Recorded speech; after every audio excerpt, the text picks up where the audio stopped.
everyone, and welcome back to Ace Trainer. My name is Bodhi, and I'm back from a week's break in order to bring you guys the second episode of our Road to the Melbourne International series.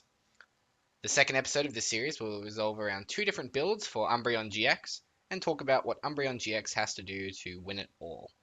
Let's talk briefly about Umbreon GX before we get into the deck lists, and why the card has seen some varying success in Australia last weekend, but limited success in the United States. Umbreon GX is a 200 HP Stage 1 with a strong sniping attack and makes good use of an Energy Denial GX attack to take away your opponent's resources. Umbreon's strength comes from its ability to be evolved into on the first turn, thanks to the basic Pokemon Eevee. Eevee's ability lets us bypass regular evolution rules in order to make sure we have an Umbreon GX ready to go for turn 2 of the game. If you want to hear more about Umbreon GX and Eevee as cards themselves, or if you're not sure quite what they do, make sure to check out our other video on Umbreon GX down below in the description. Umbreon comes into the Sun and Moon format as what was probably the second most hyped card from the set behind Tauros GX. Umbreon placed second on my top 5 list of Sun and Moon cards, and looking back at it now, I would probably consider that to be a little bit too high. Aside from the obvious synergy with the Evolutions from the Ancient Origins set, Umbreon has popped up recently as an Energy Denial deck, making use of its GX attack, Enhanced Hammer, and Crushing Hammers in order to clear your opponent's board of energy. We're going to be looking at two different deck lists for Umbreon GX in the Primal Clash to Sun and Moon format, with deck lists of course added for you guys to examine, and we can go over them together. With the help of my testing team, and special thanks to those who helped me with the lists in the past 48 hours, the first list we're going to look at is the Evolutions deck list. Evolutions are a strong way to make the most of Umbreon's low damage output, taking a potential 90 damage up to 180 damage just for 2 energy cards, making it a strong contender against any EX based deck. Let's take a look at the deck list for Umbreon Evolutions. The first thing you might notice about this version of Umbreon is the equal focus on Zoroark as an attacker. That's because of Zoroark's fantastic attack and its great damage output against decks that run Skyfield. The obvious inclusion of the deck, if you are looking at it from an Eevee standpoint, is Jolteon. Jolteon follows a similar strength against Skyfield decks, as the most prominent Skyfield deck, Mega Rayquaza, is weak to lightning.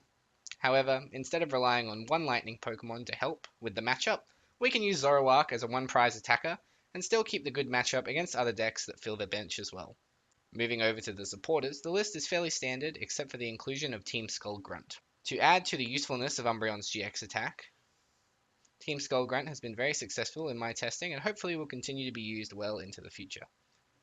The energy and trainer cards are fairly standard, with the only notable inclusion being the EXP share in order to protect your dark energy as they move from Umbreon to Umbreon in order to attack with a fresh attacker if you get knocked out.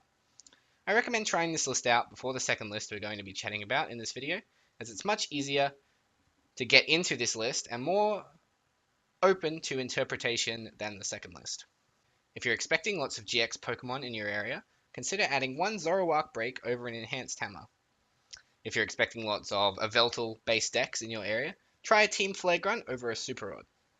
If you're expecting to see lots and lots of Volcanion, try adding a second Vaporeon or perhaps a Hex Maniac to ensure you'll always be hitting for weakness and stopping your opponent from setting up.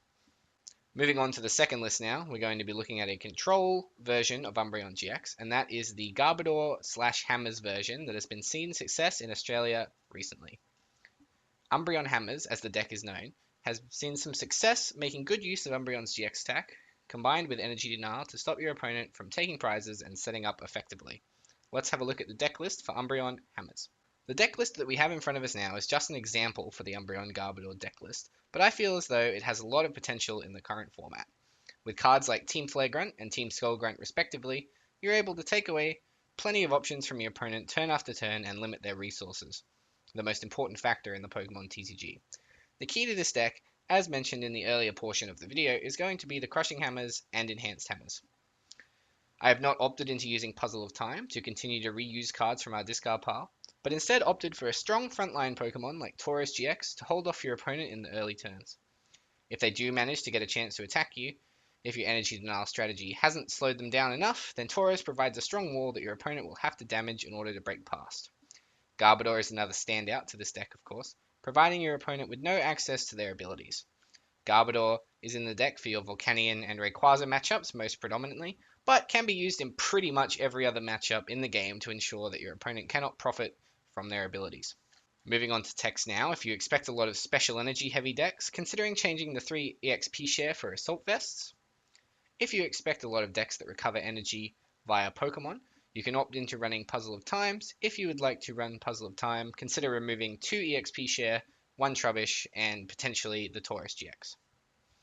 So guys, what does Umbreon GX need to do to go the distance at the Melbourne International? Well, Umbreon GX comes into the International with only one big event before we can gain a real understanding of it as a contender or a pretender. With Sheffield Regionals on the first weekend of March and the International just 1 week later, this is really going to test Umbreon GX and some of the decks we have been speaking about. In Anaheim over the weekend, Umbreon GX had 0 placings in the top 32 of the field, casting plenty of doubt over the card as anything other than an overhyped and underpowered Dark attacker, compared to, say, a Yveltal EX or Darkrai EX. In Australia, and over the weekend that saw 6 events all over the country, Umbreon ended up with 3 top placings. Perhaps coming into the Australian metagame, people will be using Umbreon more than overseas? In my eyes, what Umbreon needs to win it all is an archetype we've yet to even discuss. Something that comes out of the blue and takes the metagame by surprise. I cannot say for certain what that deck is going to be, nor do I have any idea where to start about looking for that kind of strategy with Umbreon, but maybe, just maybe, there are some other fantastic players out there who do. Thank you very much for watching this Road to Melbourne episode, everybody. We're less than 3 weeks away from the event now, and I hope to see many of your smiling faces there.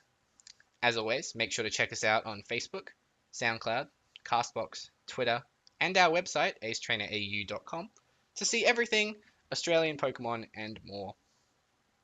My name is Bodhi, and I'll see you next time. Bye, guys.